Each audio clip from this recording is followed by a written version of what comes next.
IPL 2026 का जो mini auction है वो खत्म हो चुका है। इस मिनी ऑक्शन में कई खिलाड़ी करोड़पति बने हैं, कई खिलाड़ी अनसोल्ड रहे हैं और कई खिलाड़ियों की किस्मत इस मिनी ऑक्शन में चमक चुकी है।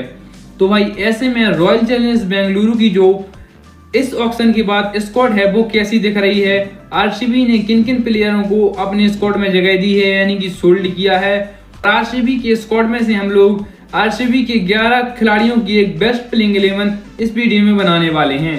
तो भैया अगर आप भी आरसीबी के फैन हैं तो इस वीडियो को लाइक और इस चैनल को सब्सक्राइब और इस वीडियो पर कमेंट करना ना भूलें। चलिए वीडियो में आगे बढ़ते हैं, हम बात करते हैं रॉयल चैलेंजर्स बेंगलुरु की। तो भाई सबसे पहले बात कर लेते हैं कि रॉयल चैलेंजर्स बेंगलुरु ने किन किन प्लेयरों को सोल्ड किया है यानी कि उन्हें खरीदा है। मैं आपको बता दूं कि आरसीबी इस ऑक्शन में यानी कि इस मिनी ऑक्शन में 16 करोड़ और 40 लाख रुपए लेकर उतरी थी। तो भाई इन 16 करोड़ और 40 लाख रुपयों से आरसीबी ने अपने 8 खिलाड़ियों को खरीदा है यानी कि 8 खिलाड़ियों को सोल्ड किया है, जिसमें पहले खिलाड़ी हैं वो हैं भाई वेंकटेश अय्यर। जी हाँ दोस्तों, वेंकटेश अय्यर को पिछली साल 23 करोड़ रुपए में कोलकाता नाइट राइडर्स ने खरीदा था, लेकिन उसके बाद उन्होंने इन्हें रिलीज कर दिया था। जिसके बाद जब वो मिनी ऑक्शन में उतरे तो आरसीबी ने इन्हें 7 करोड़ रुपयों में खरीद लिया है। जी हाँ दोस्तों, अब आरसीबी में दिखने वाले हैं, अब चिन्नास्वामी की पिच पर खेलते हुए दिखेंगे।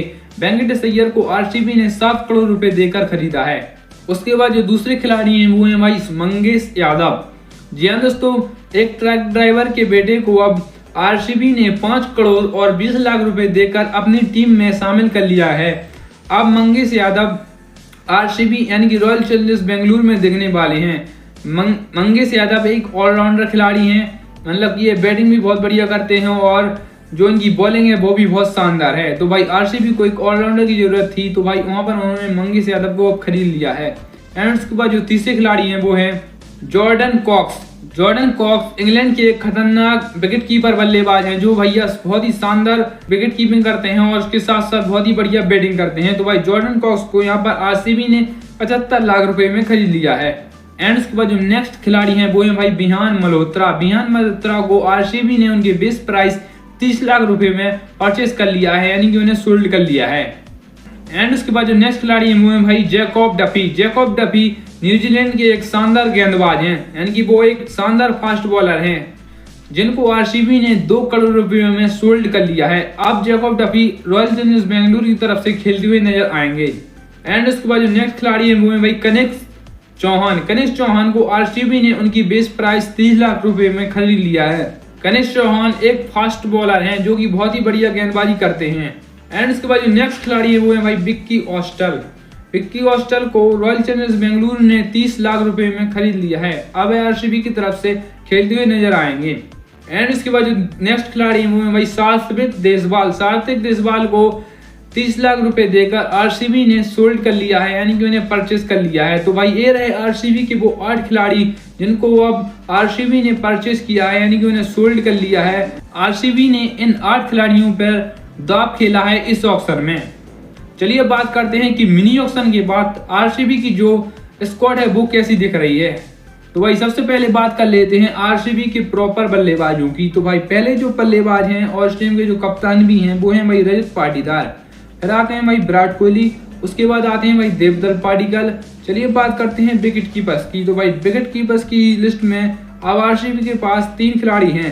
पहले हैं फिल सॉल्ट, फिर हैं भाई जितेश शर्मा, फिर आते हैं जॉर्डन कॉक्स।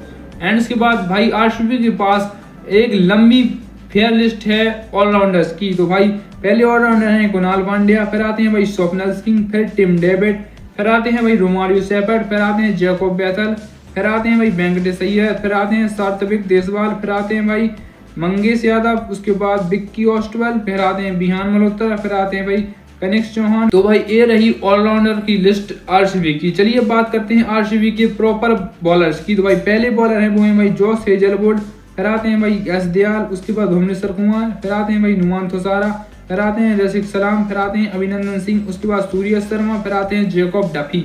तो भाई ये रहा आरसीबी का इस ऑक्शन के बाद बेस्ट स्क्वाड। यहाँ दोस्तों मुझे तो यह स्क्वाड बहुत ही ज्यादा सॉलिड लग रहा है। सारे के सारे जो पॉइंट हैं वो टिक लग रहे हैं, सारे के सारे जो कॉलम है वो पूरी तरह से टिक है। आरसीबी ने एक बेस्ट स्क्वाड बनाया है इस मिनी ऑक्शन में। चलिए अब आरसीबी की इस स्क्वाड में से एक इम्पैक्ट प्लेयर के साथ एक बेस्ट प्लेइंग 11 बनाते हैं। तो भाई ये रही आरसीबी की बेस्ट प्लेइंग 11 जो आने वाले मैचों में दिखने वाली है, यानी कि जो पहला मैच आरसीबी खेलेगी भाई इसी प्लेइंग 11 के साथ खेल सकती है। तो भाई पहले जो खिलाड़ी हैं वो हैं भाई फिल सॉल्ट, और उसके बाद दूसरे खिलाड़ी हैं वो है भाई विराट कोहली। तो भाई फिल सॉल्ट के साथ विराट कोहली ओपनिंग करते हुए दिखेंगे। उसके बाद आते हैं भाई वेंकटेश अय्यर नंबर 3 पर खेलते हुए नजर आएंगे। एंड उसके बाद आते हैं भाई नंबर 4 पर कप्तान रजत पाटीदार।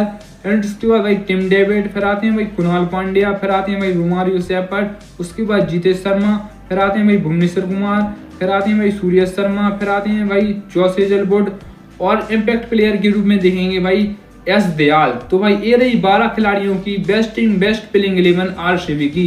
तो भाई आपको आरसीबी का जो स्क्वाड है, आरसीबी की जो प्लेइंग 11 है वो कैसी लगी, कमेंट बॉक्स में अपना राय जरूर दें। इसी के साथ मैं वीडियो करता हूँ खत्म। वीडियो अच्छी लगी हो तो वीडियो को लाइक कर देना और चैनल को भी सब्सक्राइब कर लेना। जय हिंद, जय भारत।